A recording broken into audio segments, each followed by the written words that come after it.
Hello, everyone, and welcome to Student Up Live. You're here with me, Rob Moore, in the Study Shack, and today we're going to be talking about master's degrees and postgraduate qualifications. So, hopefully, this is a topic that you're thinking about, something you might be considering once you've finished your undergraduate program. And I've got a whole range of guests with me today.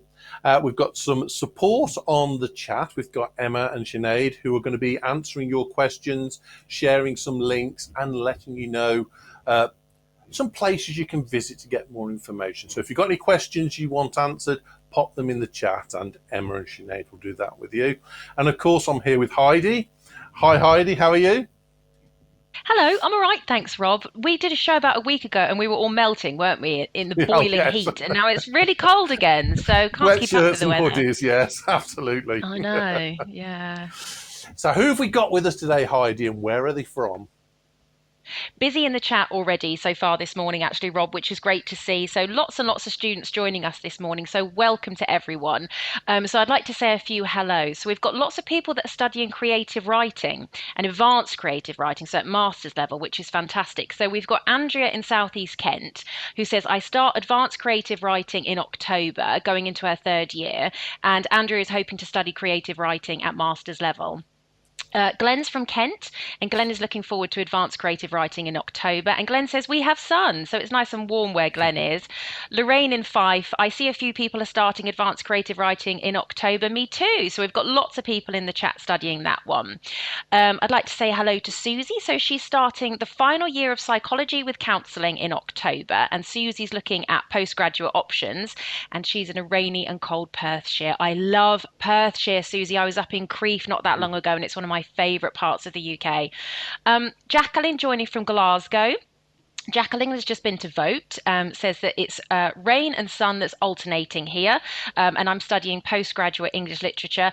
I was up really early this morning and I forced my teenage son to get up super early, which he was really cross about because I wanted to be the first one in line to vote this morning up at the village hall. But I got beaten to it by a farmer. He got there before me, so I was not impressed. But anyway, I want to say hi to Indaya. So Indaya, I actually work with Indaya. She's an intern that works in the Faculty of Business and Law, and Indaya is joining us this morning, which is great. We've got Bruce planning to study MSc Psychology Conversion. So Bruce's degree was in business. So he says he's got a big change for him. And then hello to Katya, who is studying law in Bedford, which is just down the road from me. I'm near the Open University in Milton Keynes, so it's great that you're with us this morning, Katya. And then we've got Christine from Bristol, who has just finished art history and is eagerly awaiting her results. So you might see on the screen that you can put exactly where it is you're joining us from in the widget there. So these are very interactive sessions, and we'd love to see where you're joining us from. And it's really nice because it helps to build that sense of community when you can see there are lots of other students around you. And just within the chat, we ask that you don't share anything too personal. So not email addresses or contact information or anything like that. And that's just for your own safety and well-being. So lovely to have you all with us. I know it's going to be a really busy show, so enjoy.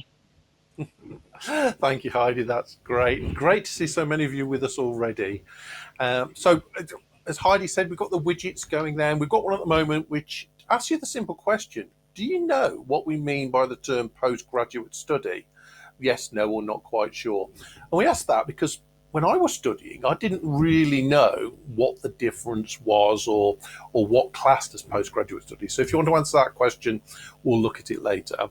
And you've already been saying this, which is great.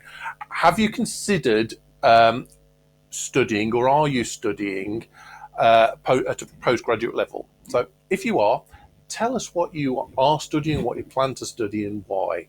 So that would be great. And now it's time to introduce my three guests. We've got Jay, Jan, and Bjorn. Great to see you guys. Really appreciate you coming out today, and looking forward to our chat. So we'll start with Jay. So Jay, do you want to tell us a little about yourself before we start? Sure, I'd love to. Morning, Rob, and morning, everybody. It's lovely to be back at Student Hub Live again. So my name is Jay. I work in the Pro Vice Chancellor's office, and I always stumble over that sentence. And I'm a senior manager there, but one of my roles there is that I'm a qualification manager for a lovely qualification called the MA MSc.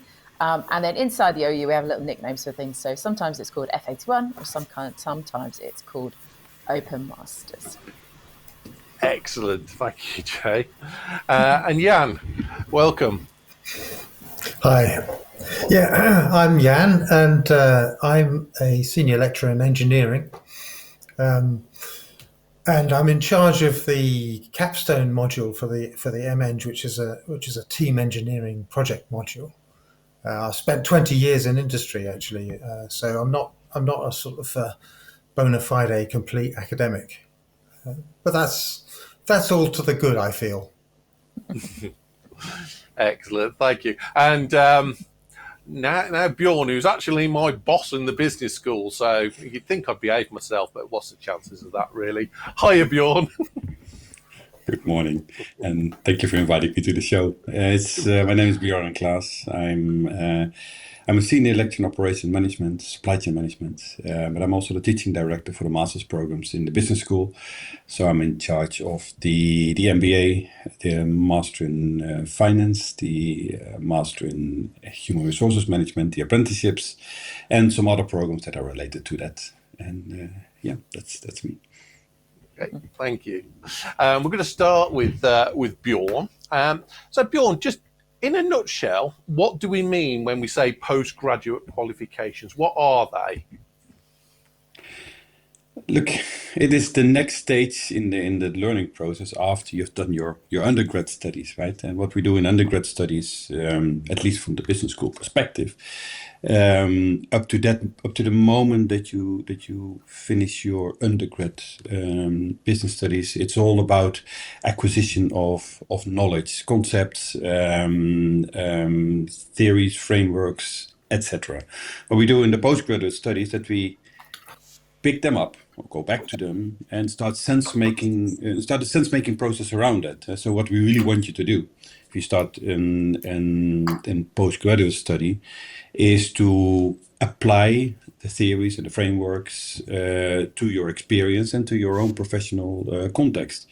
And that's a really important process because that is part personal, and part of it is also what you talk about with your course peers. Because whether you apply a business concept in your own personal environment is very, very different. Is what you do in what somebody else does in a completely different sector or in a completely different function. And that sense-making process about how the theories and the frameworks apply to these settings is really what the postgraduate studies focus on. Thank you, Bjorn. And we've got our widget ready for the first question. So we have a look at that. So do we know what's meant by the term? 2/3 of you confident, 66%. And actually, I would have been in the 26% when I was studying, of the not quite sure. I think I know, but not quite sure. So hopefully we'll help to clarify that. So I'm going to ask Jay some questions now. So there are different, when we talk about postgraduate qualifications, there are different titles that we use. What are the different things that we might call a postgraduate qualification? Well, we have different stages and different levels. So we sometimes have certificates, we have diplomas, and we have a full master's qualification. And each of those different stages requires a kind of credit, so stacking your credits. And so, for example, a full master's, you need 180 credits. So sometimes at the OU, we'll talk about stacking learning in chunks. And when a student comes to look at the OU for their study, they'll start to have a look at the different sizes of credits that they'll be studying. And sometimes that's up to students to think about how they'd like to structure their study, how they'd like to time their study, and how flexible they want to be with their study. Excellent. And also we can look at doing multiple qualifications. I know I did this. This is where I did my MBA with the OU. But the OU allowed me to take some of those credits to a second master's degree, so I didn't have to do the full 180 credits for the second one, which was great. And it really felt like I was getting something for nothing. But if you're doing postgraduate study, you don't have to carry on all the way to do the master's degree. You can actually take a certificate, a postgraduate certificate, or a postgraduate diploma. So if somebody signs up, and I think the OU is really flexible in this, if you need to take either a break or a pause, or for whatever reason you can't complete the full 180 credits for your master's degree, you can still take a postgraduate qualification en route. That's right. Yeah, carry on. No, I was going to say absolutely, and that's the beauty of the flexible approach that we have at the OU. And often for students studying as well, you're thinking about in the context of which you're studying as well. So that might be around the job that you have or the job that you want to have, and it might be about the learning that you want to acquire in order to get the job that you want or to be better at the job that you have as well. So we never study in a vacuum too. We sort of have a context as to why we study, and it might not be for employment at all. It might be for love of learning, and actually it's what you have the time to do as well. So I think the beauty, and some of our students might tell us, there's lots of reasons why we study. And I think it's really exciting because we have got that flexibility at the OU for students to be able to stack their learning accordingly. And also, do you know what? If you study for a bit, take a break, you can always come back. We always welcome you back. And a little bit later on the show, I'm sure I'll get to talk about, my qualification that I'm obviously very biased about. But, the beauty of that is that there's lots of options that we have for students to come back to study, even if things change. So I'll leave that hanging there so we can pick it up later. Oh, definitely. The flexibility of your qualification, I think, is... Well, I think it's unique in the world. Your qualification is unique, and I love how we're calling it my qualification as well. your personal one, Jay. Yeah, I know. I'll take it. And Jan, when we were talking before the session, Jan, you told me about something I found really interesting and quite exciting. This is the integrated masters, because I hadn't really understood what this was before. So what is an integrated master's, and how does it work in your area? Oh, I think you're on mute there, Jan. How did that happen? Sorry about that. Oh, there we go. You're back again. That's great. To do that. Okay, sorry. Yes, in engineering, we have the Bachelor of Engineering, which is the normal undergraduate degree.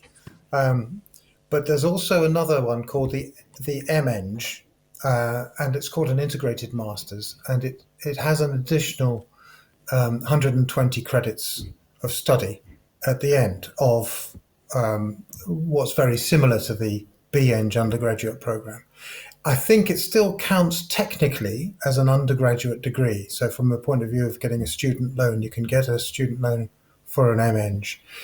But for engineering, it has the advantage that if you have an MEng degree, for getting recognition as a chartered engineer, it's better than a BEng in that it qualifies as fully meeting the academic requirements for chartered engineer status. Whereas if you just have a BEng, you require a bit of extra study to prove to the engineering institution that you're applying to that you have sufficient academic knowledge. So just in terms of credit, because this is the bit that fascinated me, because normally it's 360 credits to get your undergraduate degree, and then it's a further 120 to get the MEng. Is that correct? Or so it's 480 credits in total? Yeah, that's right, yes. Which is 60 credits short, as if you did the undergraduate and then went on and did the master's. So there's effectively, with the OU, you're saving a year on that particular route. Yes, indeed. And a lot of our students do that. In fact, in engineering, we've made it easier than it is in other universities to switch between doing the BEng and the MEng. There's really no difference until you get to one of the last modules in the stage 3 of the BEng between the two. And we don't apply a threshold that you must have achieved certain grades of pass in your studies at the BEng to get onto the MEng thing, which is something other universities do. We decided not to, that it was up to students really to decide whether they were sufficiently prepared to do the master's degree, the MEng degree. So our open approach continues right up into the MEng, which is fantastic. It does, yes. Brilliant. So we're going to come to Heidi. Heidi, what comments are we getting? What sort of things are people studying? Have they got any questions yet? What are we hearing? Yes, of course we've got questions, Rob. Yeah, lots and lots and lots of questions coming in. So we've got some questions that are coming in around postgraduate study in Scotland, and we've got my colleagues in the chat are responding to those queries because it's obviously very specialist. So the question around Scotland's got the fantastic system whereby you can get funding for your undergraduate studies, but does it apply to postgraduate studies? So anybody that's interested in that, I do recommend, if you're not already following the chat, do go dive into the chat, and then you'll find lots of information from my colleagues who are real specialists in that area. But yes, we do have some questions. So first question from Simon then, Rob. Do you have to have passed at a certain level to be able to move on to a master's? Ooh, good question. Anybody want to take that one? Anybody? Well, Jay's nodding, so I'll get to you first then, Jay. Thank you. I'll start, and other colleagues can help me out with some of the technicalities. So yes and no, as ever, simple answer. We have something called sort of entry qualifications or advice and guidance on the website. So depending on the qualification you're looking for, the module you might want to start with, you need to have a look at the sort of the requirements that they're looking for. And we sort of come up with phrases like ordinary degrees or honours degrees, and it does get a bit tricky. So if you ever have any questions, call your SST, your tutor support team, and they're there to help. And there'll be advisors there to help you sort of run through some of the language. And so some modules will request certain levels, certain expectations, and some will have different expectations. And they're not kind of barriers to block your learning. They're not sort of things to overcome, but they're there because ultimately we want to help you to set up to succeed. We want you to be able to study and study well as well. So Rob, sorry, I don't know if that helps some of the question, but maybe it gets the ball rolling and other colleagues can help me. Yeah, no, that was great. So Jan. From the point of view of the engineering masters, the MSc in engineering, which is another qualification we offer, we recommend that students have a numerate degree, bachelor's degree, but they don't have to. And we offer a sort of self-test quiz to allow you to assess whether you feel that you're ready. And we also have a module, I think somebody will come onto it, I can't remember the name or number of it, about preparing yourself for postgraduate study, which is a nice way, again, to decide for yourself whether you're actually ready for this level of study.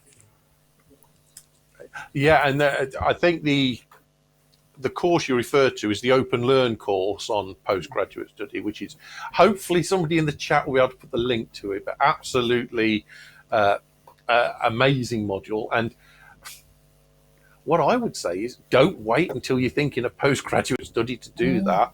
Some of the best advice that I give to students is from that particular module. So yeah, if you want to improve your study anyway, have a look at the stuff we expect for postgraduate study, and it will inform whatever level you're working at.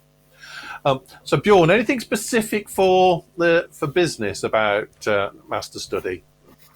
Yes, in business, there's actually two approaches. It depends a little bit on the qualification that you're after.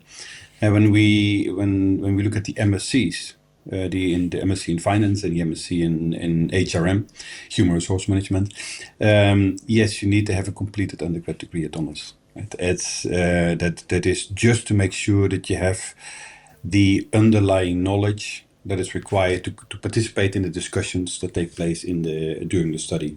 For the Master of Business Administration, the MBA, we also expect that you have at least 3 years managerial experience. And again, that is to assure that the conversations around that sense making of the business concept that I referred to earlier takes actually place with a degree of reference in the real world, the practical application of the management concepts are really, really important. And therefore, if you want to embark on an MBA, we also expect that you have this 3 years of managerial experience in your organization.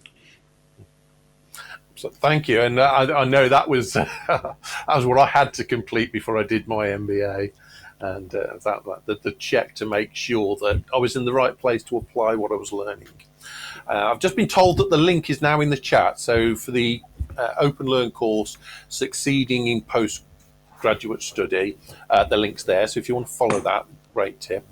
And we've had another question come through about how long it takes.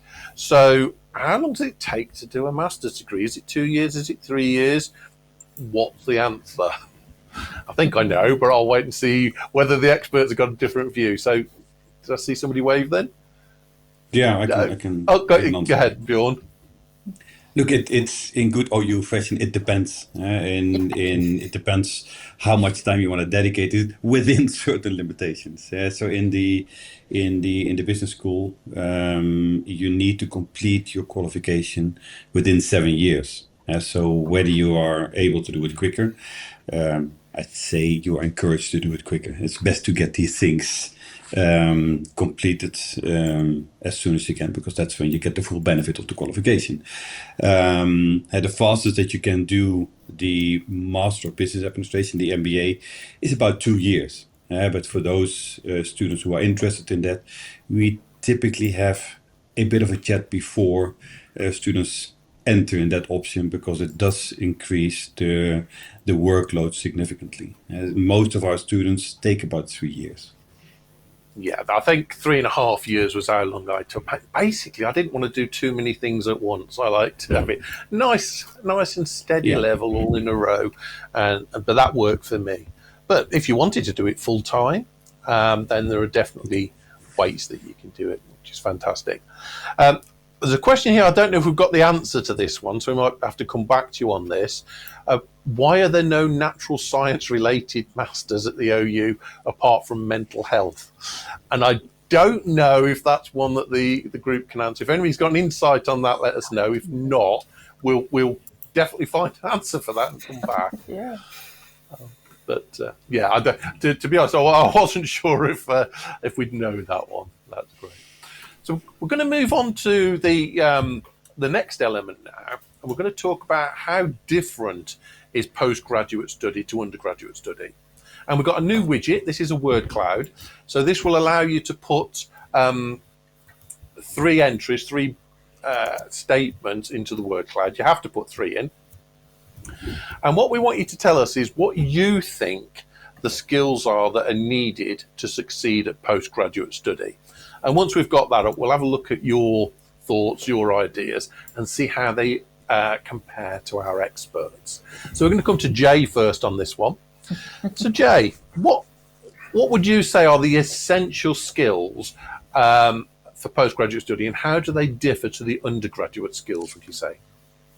I think in a lot of ways you're deepening the skills that you've learned at your undergraduate study. You're taking techniques, skills, and approaches, and you're pushing them a bit further. You're going into them a bit deeper. So I've got a little bit of a list next to me because I wrote them down. But I think reflective thinking is really important. I think your writing, your style of writing, is really important, or the way that you approach assessment. And I think also maybe there's a bit more of you in some of the assessment, in the way that you're being able to showcase your skills. It's about using information wisely. Rob, a couple of weeks ago, you did a great session on Gen AI. There's some really interesting talking points in that whole section, and that sort of emerging technology. I don't want to take them all, but also thinking critically, analytical skills is going to be really, really key. As well. So, there's loads of talking points, and it'll be really interesting to see what that word cloud sort of pops up. Absolutely. And as somebody who tutors undergraduate and postgraduate, I think one of the big things for me, it's how much do I lead students and how much do I point students forwards? And I know that's quite an obscure way of thinking it, but it's with undergraduate, I tend to think we're encouraging people to come along on the we love the J word. We don't mind being cheesy on student life. It's all good. But coming along on the journey with us, undergraduate, I feel like at the start I'm sort of pulling people, then they're sort of coming alongside. Whereas postgraduate, it's more right. That's where you go and explore and come back and tell me. So a very unacademic scientific description there from me. Well, I think that's good. I think that's really good, because I think there is also that increasing sense of independence, and also you'll be allowed a lot more independence as well. And that's in part to sort of prepare you for some of the work that you're doing. Yeah. To be like, I often say, I think I'm a really good mentor, but a lousy coach, because I really like to help people. But the problem is I can't let them help themselves. I'm desperate to do it for them. So, I know my limits. I'll be a fantastic mentor, but yeah, don't come to me for coaching sessions, because I want to do it for you, not let you do it. Absolutely. And you've used the big word as well in your description, critical thinking. That's for me, that's the big differentiator. It's the difference between taking what we're given and using it, and then challenging it. Again, one of my very academic descriptions is take a theory, a dirty great big hammer, whack it on the head till it's broken, and then put it back together in a way that's suitable for the purpose that you've got. And that's what I like my postgraduate students to do. It's not just take things at face value, but accept that there's value in there that you can use, perhaps in a way it wasn't designed for. So I'm going to bring Jan in. Yeah, so Jan, anything on engineering, what do you say is the big difference between studying engineering at master's level and undergraduate level? I think it's there's not so much a qualitative difference, actually. It's the same thing. And I was going to refer to something called Bloom's taxonomy. There's an educationalist called Bloom. You may have heard of him. But that he divides up the levels at which one might understand subject matter, or become an expert in an area of endeavor, if you like. So you can start at the most basic level, which is about knowledge, which is about remembering information. And then you go through various things. There's comprehension, explaining it, application, analysis is another stage, but then you get to the two highest stages. One is synthesis, which is where you're putting bits of information together to create new information, in fact, in some ways. And then there's evaluation, where you're critically assessing the things you know, and creating new stuff, and knowing deeply how that's come about, and what the actual deep background of all of that is. And so at postgraduate level, we're operating possibly at all levels, but I think the emphasis is more on those deeper levels of understanding. Absolutely. A very academic alternative to my whacking it with a hammer. Thank you for that. I'm going to ask Heidi to come in, because I think the word cloud's building up quite well. So Heidi, would you like to talk us around the word cloud? What are people thinking the skills are? Are they agreeing with our chat so far? Absolutely, yes. So the number one that's coming out at the moment is critical thinking. And then that's closely followed by time management, which of course is absolutely key and fundamental for studying at postgraduate level. We're getting a few questions that are coming in, Rob, and I think it's really great to differentiate between the term as well. So Pauline has asked us, is postgraduate study the same as master's study? And I thought it would be really great if we could just clarify that for students in the audience, because I think that's a great question. Okay, so hopefully my explanation, we can have some, I can have it clarified if I don't quite get this right. So postgraduate study is anything you do after you finish your undergraduate degree. And it would also include, though we're not talking about those at the moment, doctorates and PhDs. But if you look at the OU structure, we have postgraduate study that leads to the master's qualifications. You have to do 180 credits. to get your master's degree. And I'm looking at Jay in the window below here. So, Jay, you can correct me if I get this wrong. The first 60 credits of postgraduate study is what we would call the Certificate of Higher Education. So you can stop after 60 and you've got a qualification that recognises your progress. You then do another 60, so you've got 120 credits of postgraduate study. That would equate to a diploma of higher education.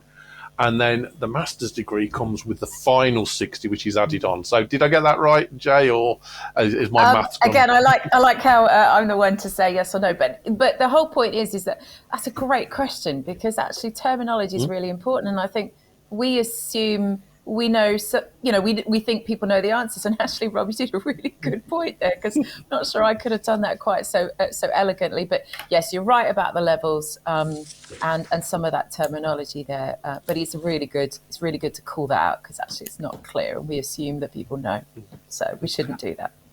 And this would be a great time for you to tell us how your open masters works. You can do all sorts of weird things. You can have peculiar little combinations that, as I say, they don't exist anywhere else in the world. So it's really unique in the sector. And, when it came in 2018, that was something that, we were well aware of. And this is one of the reasons why we're really excited to bring it in. So I'll call it the Open Master because that's what we sort of call it. But on the website, it's known as the MA MSc, which is really great in its own way, because you can study either a master's, an MA, or you can gain an MSc. And that's up to you, depending on what you study as well. So really, this is an opportunity for students to take lots of different types of subject and discipline-based learning and bringing them together in a qualification that is bespoke, that is personalised to them as well. So it's really exciting. So we have a little structure, we have a little framework. And again, I wrote it out just to make sure that I'm really clear about it. So we have something called Route 1. And with Route 1, we say we would like you to study the required amount of credits to get your master's degree. And you can study from, we've got 4 study groups. So basically, it's a really broad group that you can choose from, and you can find breadth and depth in those subjects.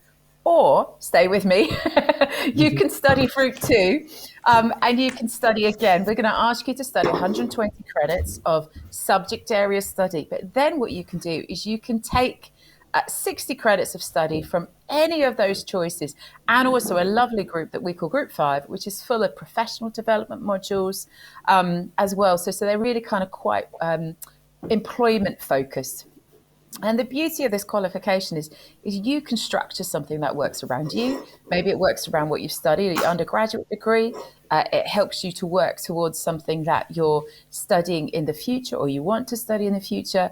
Or sometimes, again, Rob, I like some of your explanations, because I wouldn't say I'm particularly academic minded, but what I love about this qualification is that you can kind of have the head knowledge, but also the street smarts, so that we find people taking brilliant combinations of things, whereas maybe you're sort of taking something around like a STEM-based subject, but you're putting leadership and financial planning and sort of mentorship with it as well, so that maybe you go into an employment, but you've got the head knowledge, but you've got the street smarts as well.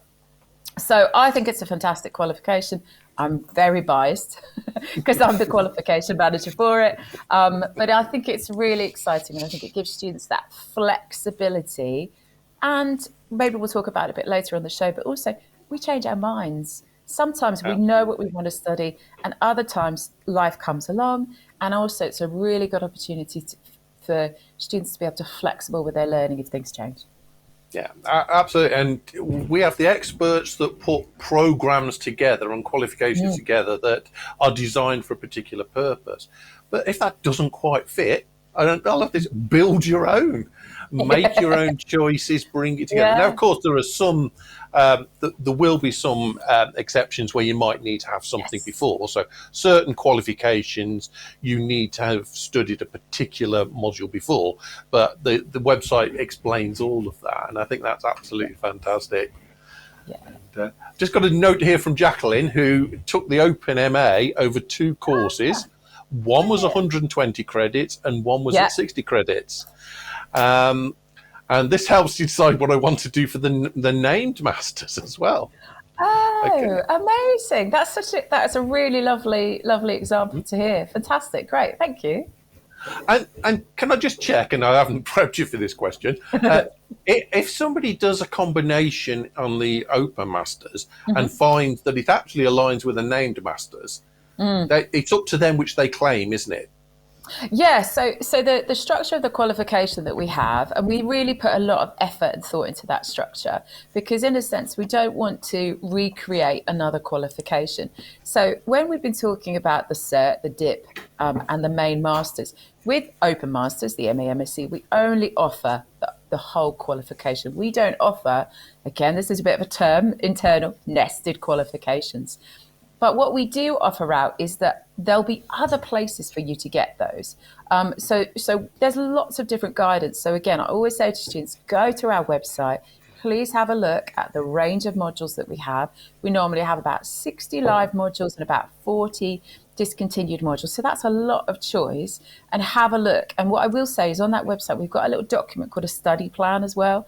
And that will just help you think about the study, help you prompt your way through it as well, because otherwise it could be a bit overwhelming, and we never want to put students in that position. So again, there's the study plan there. There's help from your SST support out there as well. But Rob, I've also now forgot the question, so you might need to remind me what you asked. No, that's absolutely fine, because Right. I'm going to bring Bjorn in for the next question. This is one about gradings. So the question is, with an undergraduate qualification, you need to get 85% for a distinction and 40% for a pass. Is that the same with the master's qualifications or the postgraduate qualifications?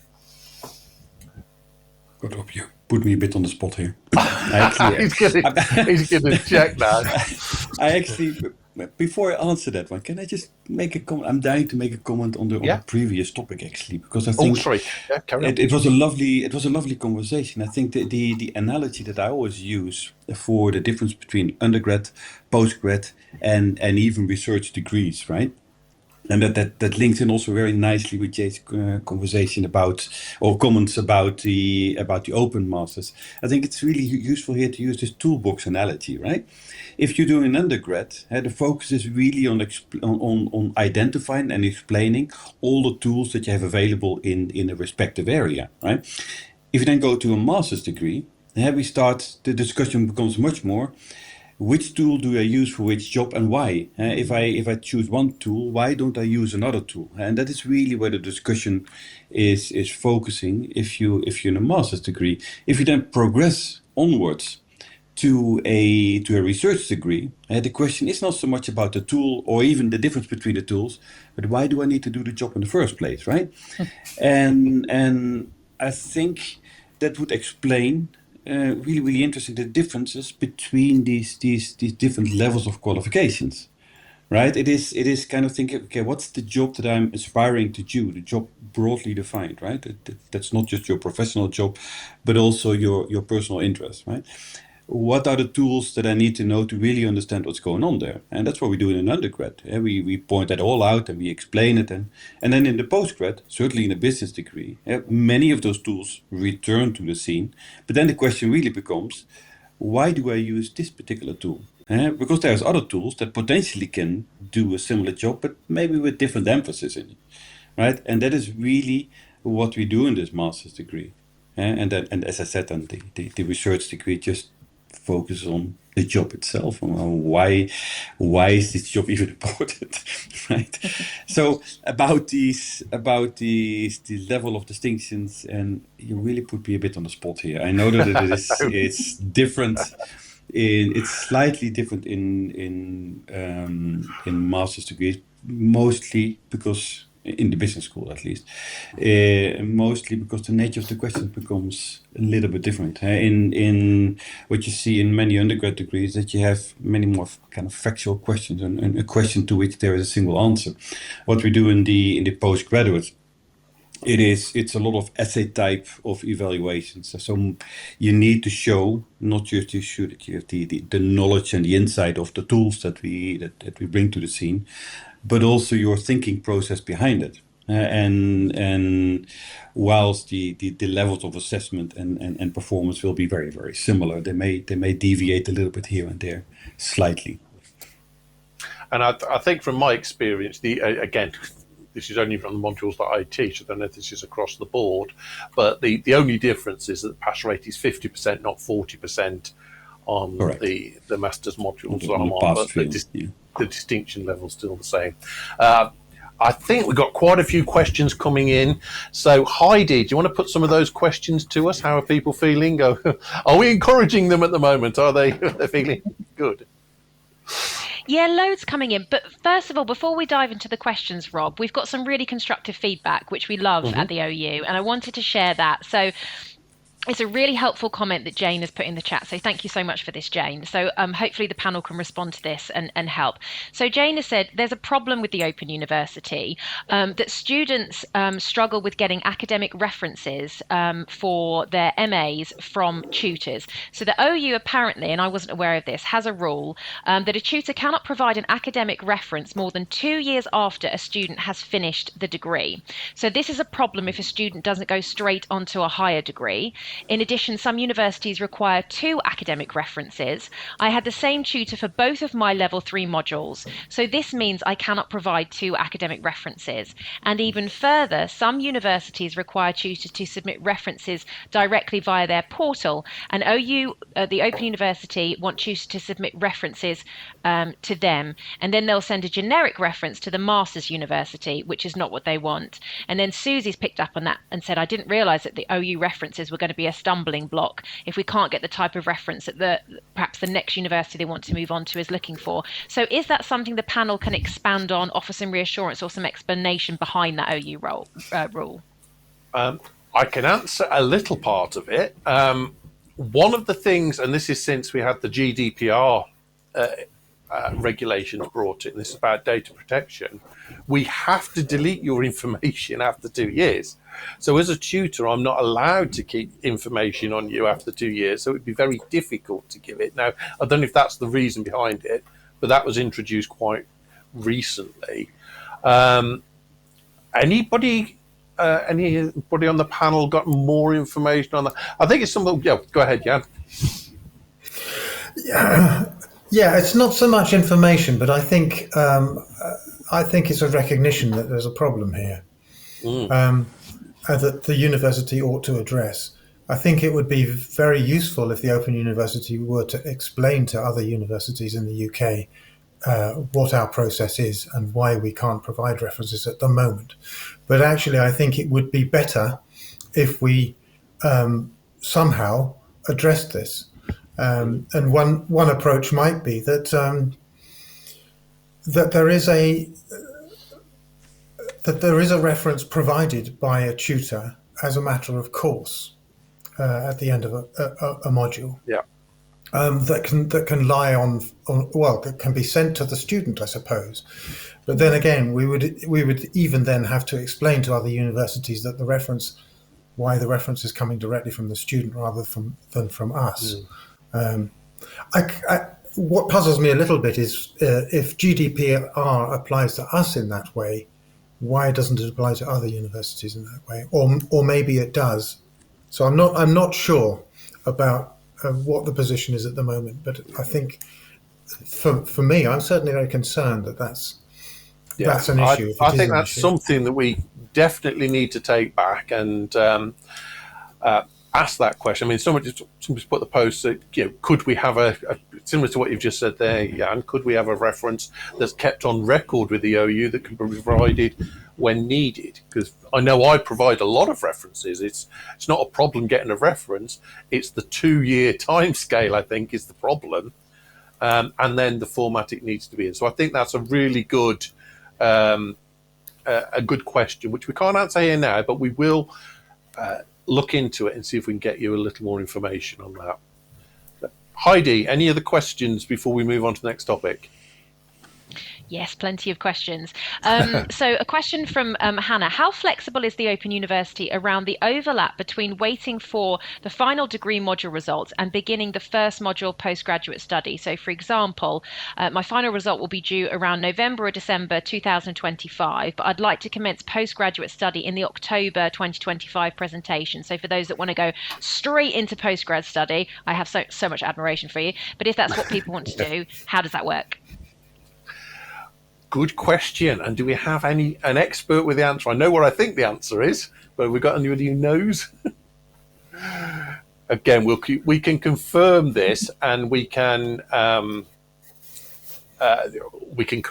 put something in on the website. But I think the answer is that you can progress, but there's a caveat that says if you don't meet the requirement, then you may have to defer and take the next presentation.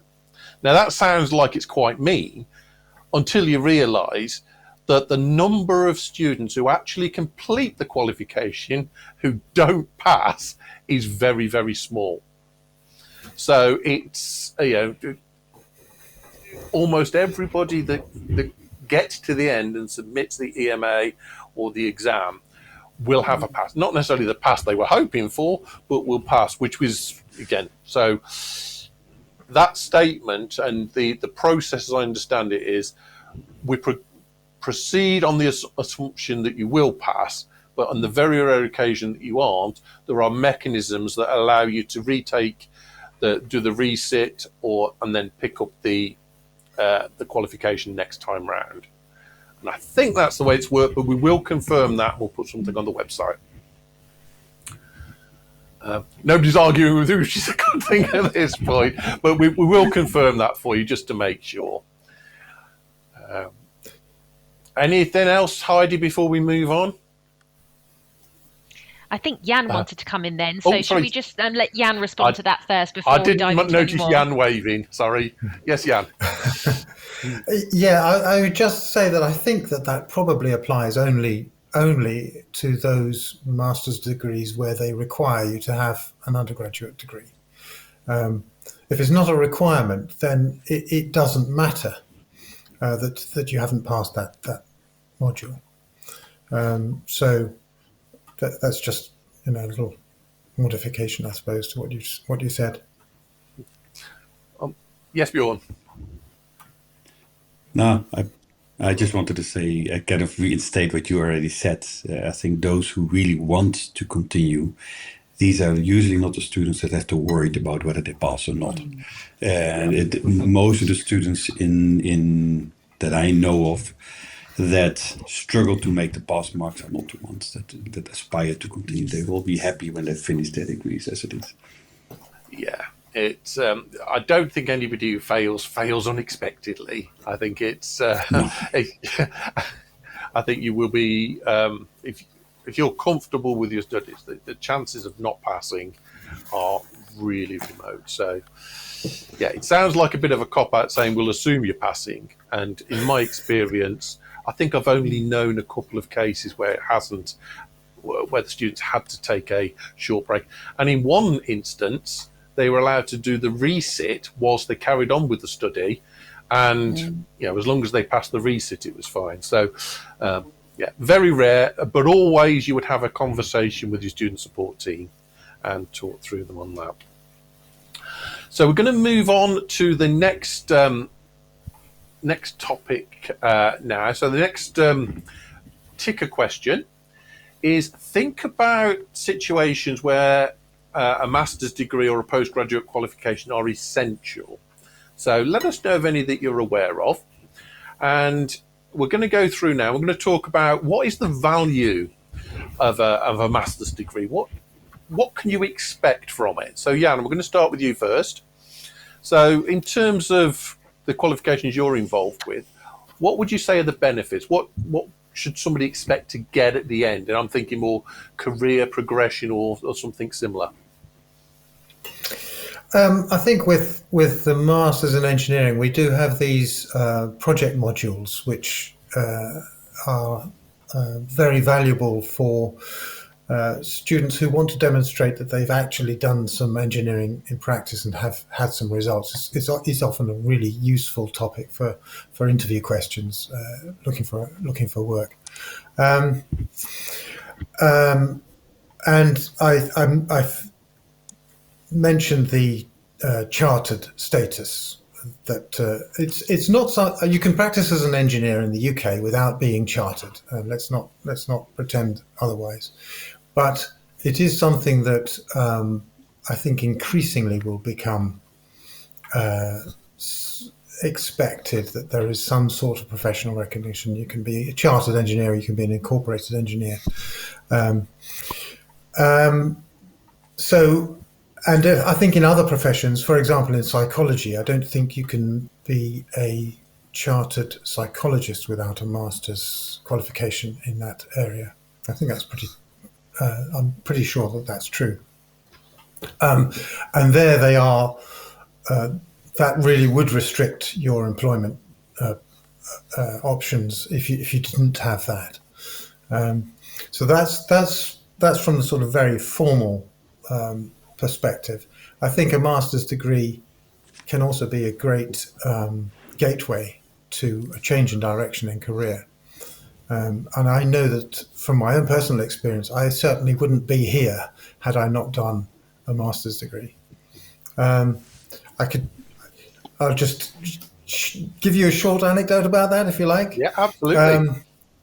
So I graduated in physics a long time ago. I was not a very diligent student, so I got a pretty mediocre grade on that degree. And it took me a little while to get a job, but I eventually did get a job as an engineer working for the then GEC. Some of you may or may not remember. It was a huge engineering company in the 80s. So I got a job there. It wasn't really quite what I was interested in. So I did a part-time master's at Birkbeck College while I was working as an engineer in a different area from my job. So I wanted to be a medical physicist. Didn't turn out that way. But what it enabled me to do was some of the stuff that I had learned there, specifically about ultrasonics, allowed me to move into a different company. So that was good, and just in time, actually, because the GEC sold the site that I was working in, so made redundant, but jumped into another job the next month. So that was great. But when I came to joining the OU as a lecturer, the normal requirement is a good undergraduate degree and a PhD or equivalent. Actually, I had neither, but I did have a master's, and I had 20 years of experience working in industry, and that was enough. Academically, I fall far below the standard that the OU normally requires of a lecturer. So that's my story, and that's how it worked for me. And other people will have stories of their own, but it was a great thing. I hadn't realized when I took it on how life-changing it would actually be. I think we've got a few more anecdotes coming up, Jan, so thank you for sharing that. And I believe Bjorn's got some figures, some general figures, not necessarily all Open University based, but from a financial point of view, what we can see, what the general benefit of master's level qualifications are. So Bjorn, what sort of things is your pretty table telling you? My pretty table, yeah. It's look, the value of a master's degree in many instances is, well, certainly because many job specs require master's level thinking. You need to be able to demonstrate the level of that. And so your diploma will be fundamental in that.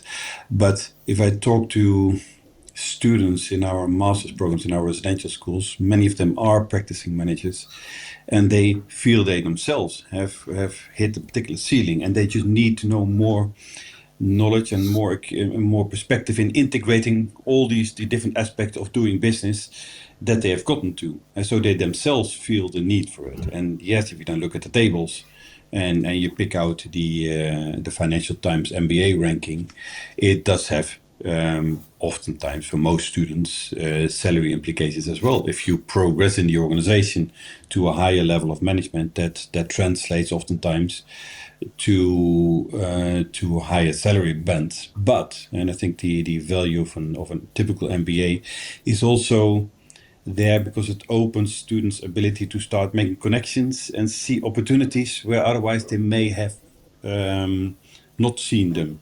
And the fact that they can actually introduce innovations and introduce improvements to the organizations lead them also to being in the spotlight, which then again leads to career progress and with that salary progress.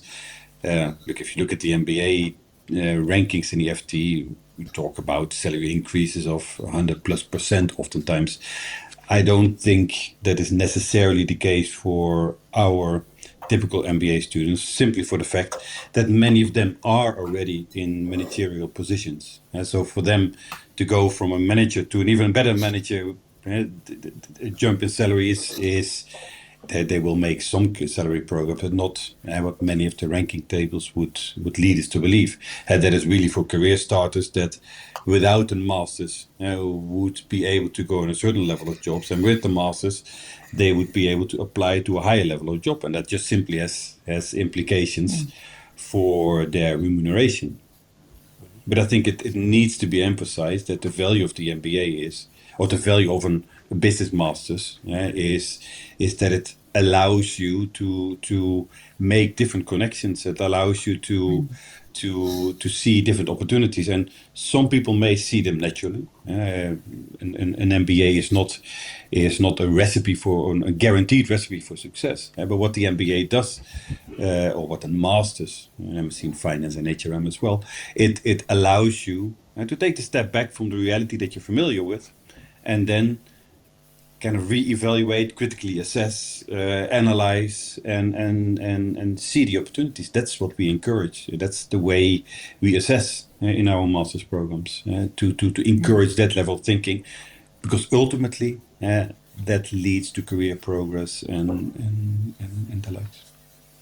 Absolutely, and I'll share my example now while we're talking about this, because it fits into this part of the description. Part of the discussion. And for me, when I did my MBA, there were two big benefits. First one was salary. Second one was the opportunity to change and do something different, which you've all covered. So this is my story, if you like. So I was working in manufacturing management doing my MBA, and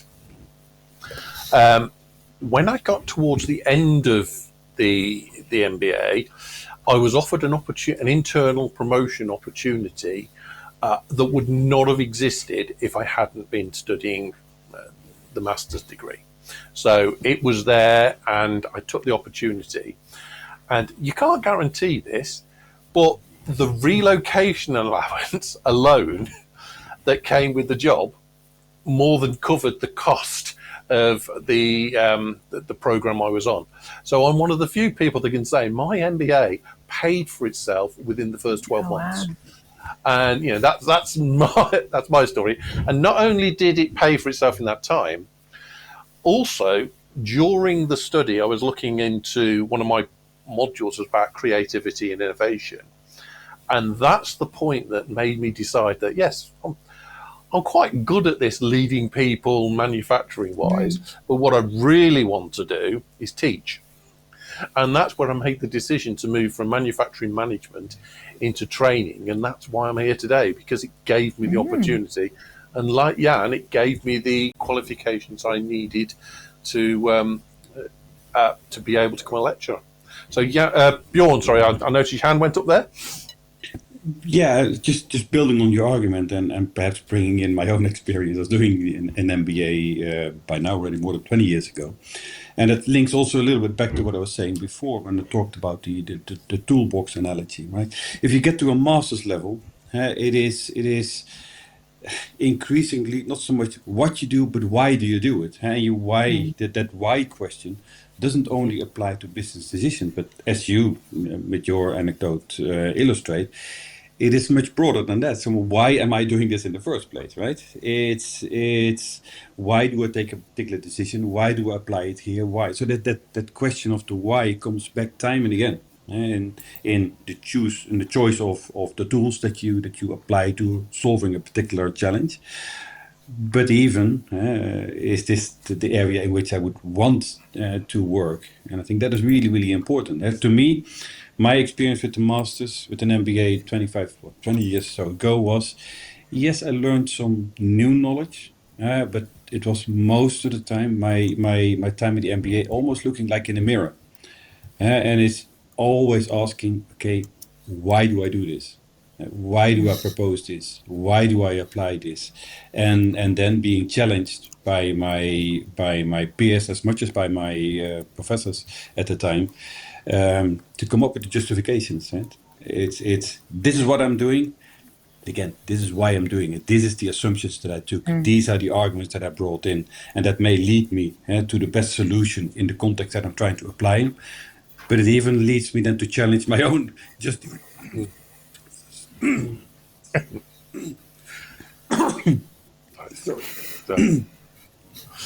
So there's a comment. There's a comment in the chat, Bjorn, saying, "How did you manage to get your MBA at the age of 15?" That's usually the students that ask this kind of questions get a guaranteed pass, right? That's Sucking up to the boss. So I know Heidi's got a few points people want to raise. So Heidi, what are some of the comments we've been hearing? I don't even know where to start in the chat. We've got so many lovely comments coming in, which is brilliant.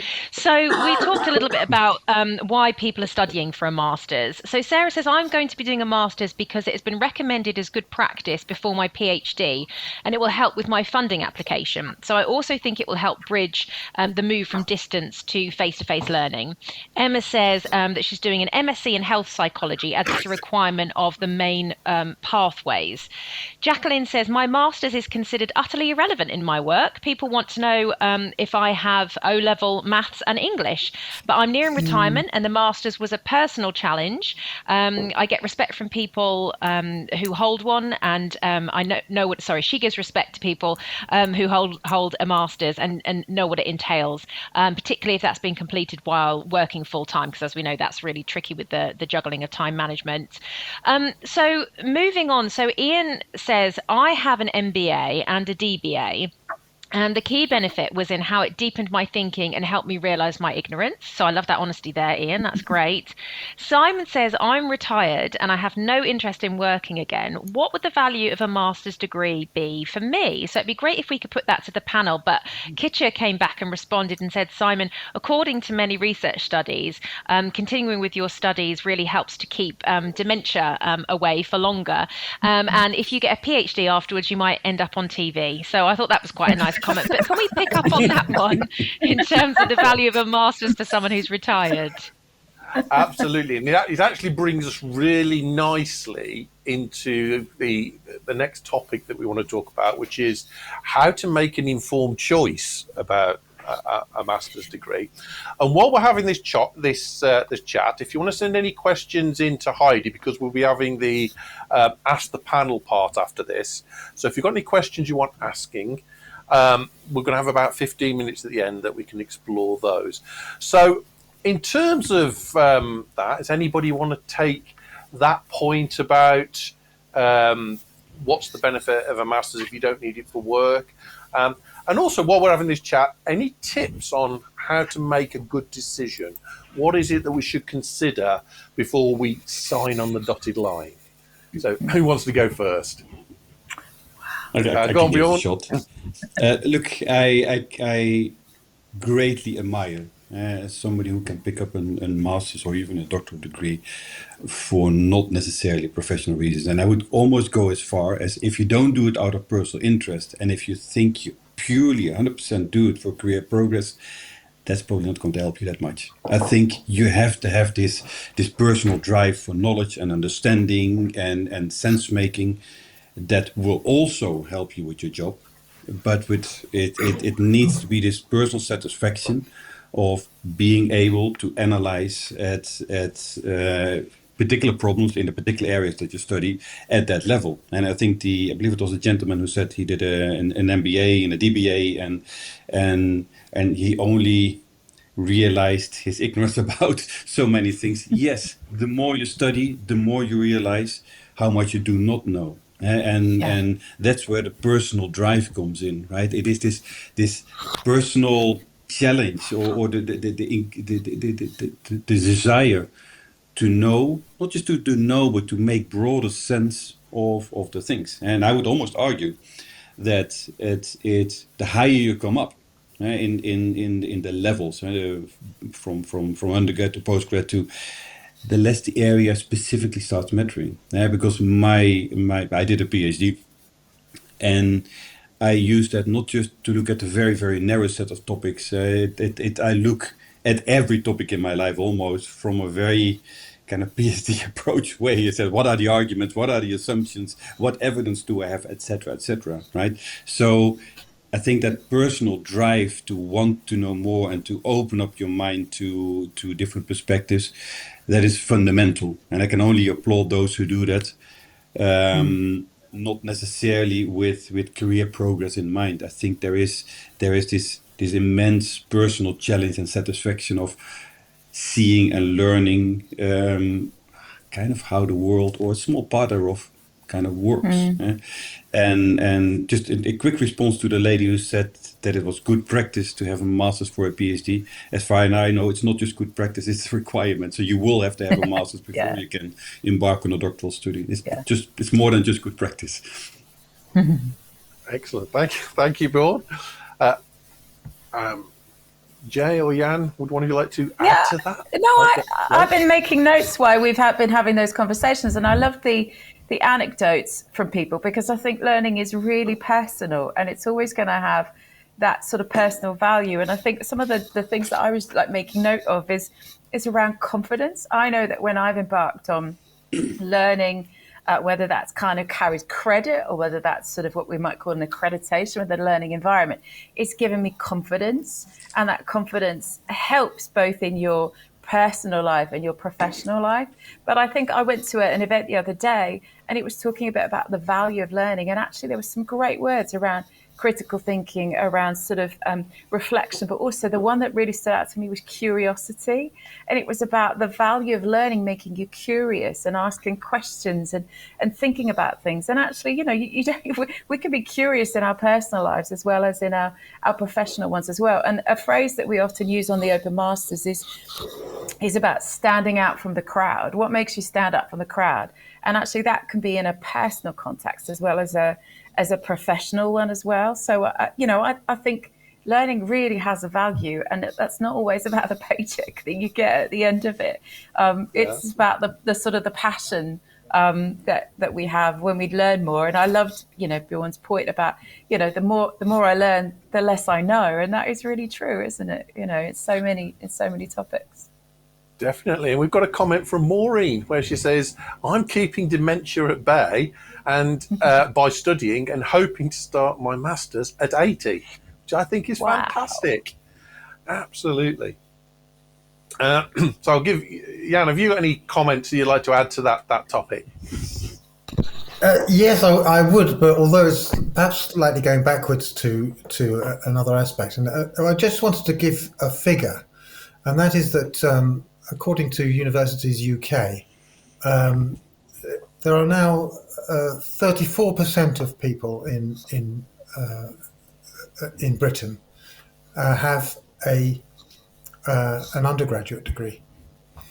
So increasingly, the way to differentiate oneself is to go the next step and have the master's degree. I mean, I think it's a great success. I think it's great. The more people that have undergraduate degrees, the better.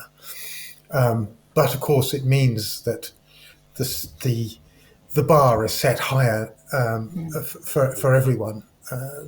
to show that they are special, perhaps, and deserve that job more than other people do. But yeah, I would also concur that you should be studying this because you want to, because you're interested, and I think before jumping in, you can always look. I'm sure everyone here does anyway. At the module descriptions, what it says that you will study before you jump in, and there's quite a lot of detail there, and I think you could even get more information by talking to the student support team, who would be very happy to give you very much more personal guidance, perhaps on what you might do. Absolutely, and our audience wants lots more because we've told them how many have an undergraduate degree. Do we know how many have a master's degree? Was that in that research? If it's not, don't worry, Jan. We can always pop that on the website afterwards. If you haven't got that, we can look it up. Well, I can tell you. I've got the figures in front of me for the people who in the year 21 to 22. How the qualifications that were awarded were split. And that was that 57% were undergraduate qualifications and 43 were postgraduate. That, of course, includes PhDs as well. So I'm quite surprised. It's quite a large proportion. Yes. So, yeah. Yeah, that's a much bigger proportion than I would have expected. So, excellent. So in terms of, I'm coming back to the point now, so if I'm considering going and doing a postgraduate qualification, what 2 or 3 things should be top of my list to check out? Now, you've mentioned the module descriptions, and of course, Open Learn has a lot of our master's modules. We have samples on there. So the one that I teach on, supply chain management, you can actually go and play our supply chain game on Open Learn. It's a bit of some of our content that we put there, so you can have a play in it. But any other tips? What should people look at before they sign up? So, Bjorn, what would you say? 1 or 2 things that somebody should check before they can go forward? Well, firstly, are they driven enough? Do they really want this? I think that's really, really important. And I do also, I think it would be recommendable for potential students or even actual students. Why do I want to do this in the first place? What do I try to get out of it? Because there is I won't call it a downside because it's not a downside, but there is a flip side of doing an MBA and then perhaps even doing a doctoral degree afterwards. The more you understand, the more you actually see. Like when I did my MBA, when I went back to my company at the time, I actually realized all the stuff that they were improvising on and just outright doing wrong, and I wasn't in a position to really change it, and it almost frustrated me actually to the degree that I started doing a doctoral degree, and that's how I ended up doing my PhD. So I think in a good understanding why I want to do this, and that is particularly important for those who will link to career progress. There's a number of students that we just talked about it before who just do this purely out of personal interest, and that is highly admirable, right? But for those who do it for career progress reasons, have a bit of a vision ready. Okay, what will this lead me? Because it is not just studying a master's degree, because a master's degree is a generic tool, right? It needs to be applied and contextualized to your own career progression, and I think that is really, really important to make that distinction, right? So knowing where you are, knowing what you hope to achieve with doing this postgraduate degree, regardless whether it's a master or a PhD or a DBA, right? Having that very, very clear is I think really, really important. Absolutely, and of course we've got our fantastic careers advice team. And all OU students, you can access that team and arrange to have a personal interview to talk through how could I use it, what's the best way to do this. So if you want some independent expert advice, talk to the careers team. They're great on that. So Jan, what would you say? What top tips would you give to somebody considering a postgraduate qualification? Well, I would say that there is a large community of students and past students, and I think consulting them, people who have studied a module, what was it like for them? What did they enjoy about it? So I would get onto the student forums, or the social media, and ask questions of students that have already tried these things. Oh yes, our students are very blunt when it comes to what they think, both both the positive and the challenging aspects as well. But yeah, absolutely, get the views of others, find out what they thought. So Jay, your top tips then.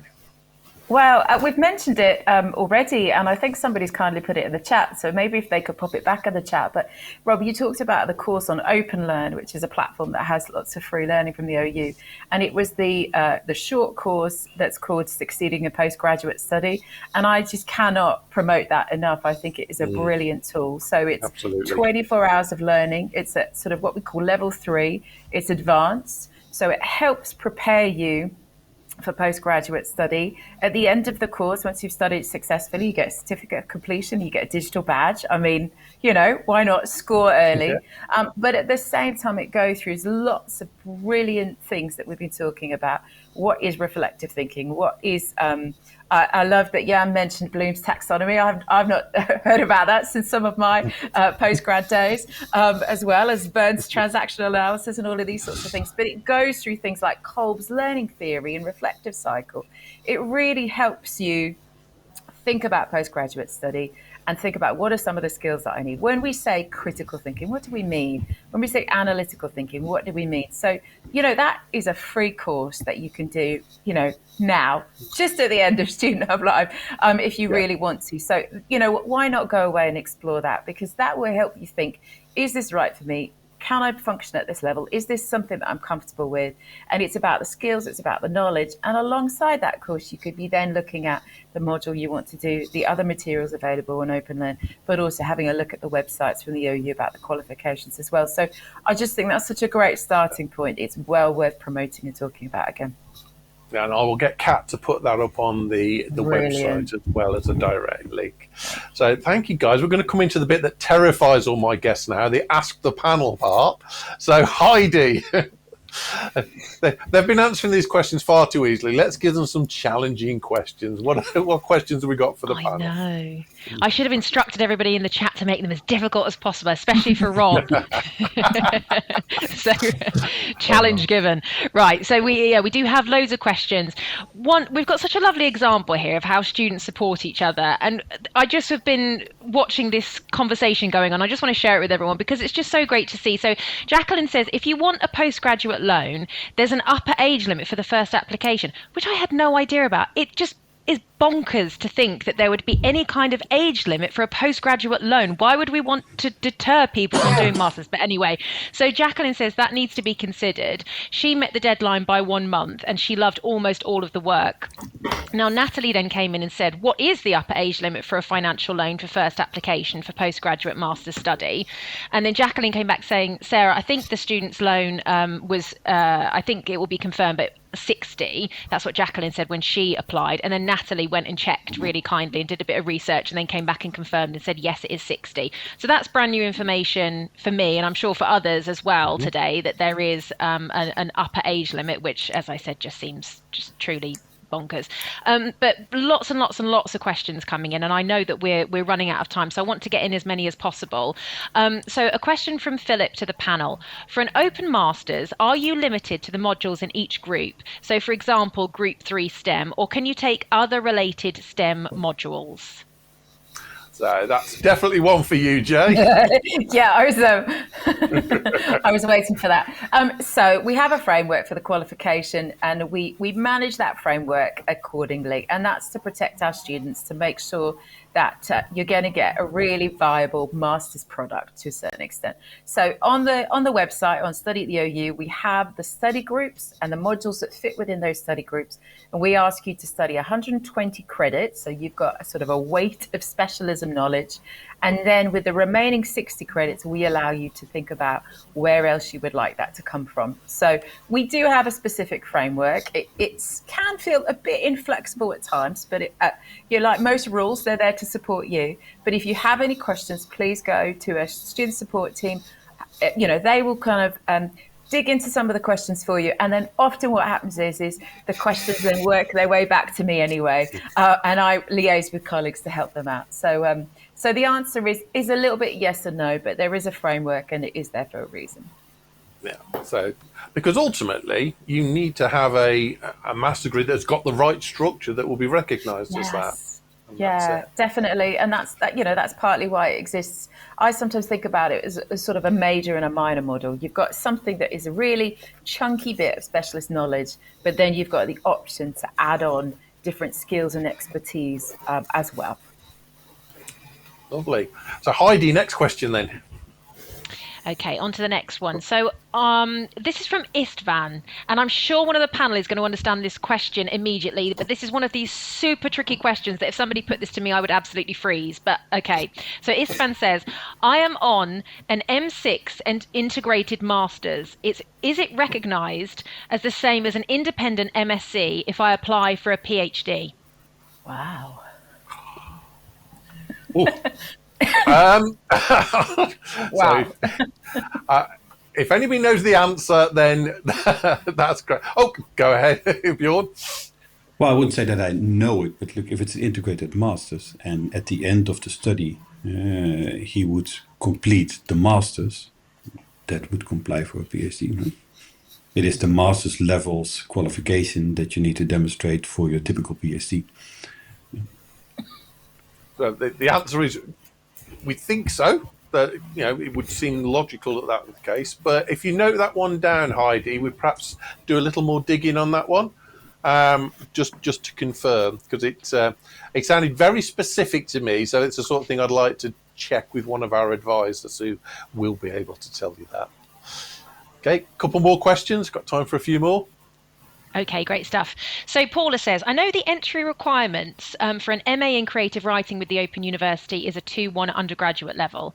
If I get a 2-2 for my BA, will they accept me? Oh, good question. So anybody know the answer to that one? Because my gut reaction is it doesn't hurt to ask and have an individual conversation. But I don't know the answer. I would say that you can't assume that you would be accepted, but it would be worth having the conversation with student support team. Because we don't put many restrictions on, but where they are there, then they are normally enforced, but there's always a conversation to be had. And it might be that it's a yes with something additional. I've definitely seen that in the past where somebody's been accepted with something that didn't quite meet the threshold, but they were given some additional work to do either alongside or in advance of.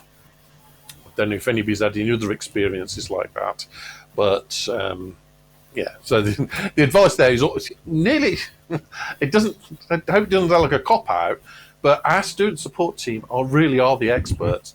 They are the ones who can go into the nitty-gritty, contact the module teams and say, we've got somebody in this position, would you consider it? They are great at supporting you in those sorts of circumstances.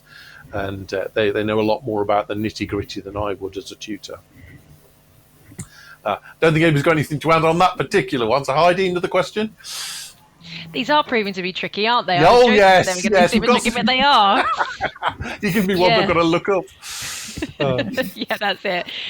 So Kim has asked, is the master's graded like a degree, like a 2-1 or a 2-2? And are employers fussy about a master's pass level, if there is one? Oh, good question, because it wasn't when I did mine. So when I did mine in 2000, I know, can't possibly have been running that far off. But when I did mine in 2000, it wasn't graded. It was just pass or fail, but it is now. Does anybody know exactly how the grading works? Thank you, Jan. Certainly, I know for the engineering masters, and I don't think it's different for most others, is that you have a distinction, a merit, or a pass, and those are the 3 grades. So it's not quite the same as undergraduate, but there is differentiation there. And I think, was it about 5 or 6 years ago that was brought in? It's fairly recent, if I remember rightly. So it's about 5 or 6 years they brought that in so that those who achieved, this is going to sound awful now, because my master's was a pass or fail, I had no intentions of working hard enough to get a degree level pass. My target was somewhere between 60 and 70% for a nice, comfortable merit level. Had the distinction level been in when I did mine, it might have actually encouraged a bit more work. Go ahead, Bjorn. No, I just kind of wanted to comment on the second part of the question, whether employers actually care about the performance. And I think the question that is really, it depends, but it's important to keep that in mind. Again, I'm talking now from an MBA perspective. If students' aspiration is to work with any of, I don't know, the big consultancy or the big investment banks or things like that, performance, yes, is fundamental. So it depends a little bit on the competitiveness in the sector, whether your grades are really considered or not. I think the vast majority of employers will probably just say, well, do you have the master's level of thinking, and see that as almost a dichotomous decision, yes or no. But the more competitive the area, the more that employers will start comparing between MBAs. And sadly, that is not only how well you perform, but sadly also where you've done your MBA and what references do you get in.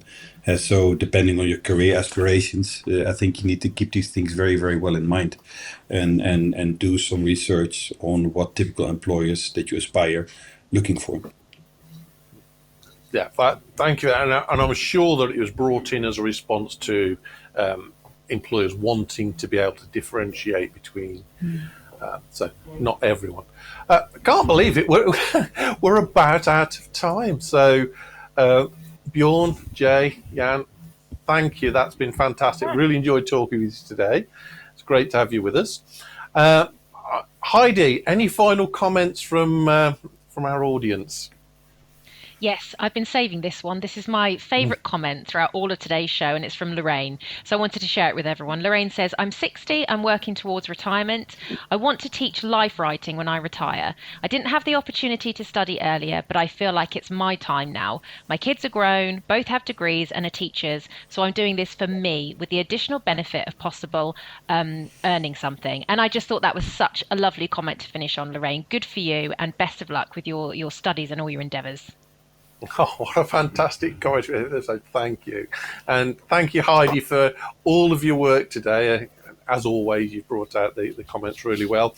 And I've just been told that Emma from the student support team is trying to answer all those difficult questions that made me raise my eyebrows and stumble a little. Hopefully we're getting some good answers to those questions there in the chat. Just like to remind you all about the feedback form for this session. This is the first one we've done on the Masters programme, so we brought this in to see whether it's the sort of thing that people wanted to discuss and hear about. So let us know in the feedback form. If you tell us you like this sort of discussion, then we'll put more of them in. If none of you respond, then probably won't surface again. So use the feedback form to tell us. Do you like it? Are the topics you want us to bring in similar to this, and what you want us to do? And you'll see the feedback form. There'll be a link in the chat box, and there'll also be a link on the Student Hub Live homepage. So just to finish, just a couple more sessions that we've got coming up now. So on the 11th of July, we've got Isabella and Margaret. They'll be talking to our neurodiverse community, specifically focusing on reflecting and consolidating learning. So if that's something that interests you, you can join them on July the 11th at 11 o'clock. We then have a session on really understanding the questions. So this is the 18th of July at 11. And this is how to really get to grips with your assignment questions and your EMA questions.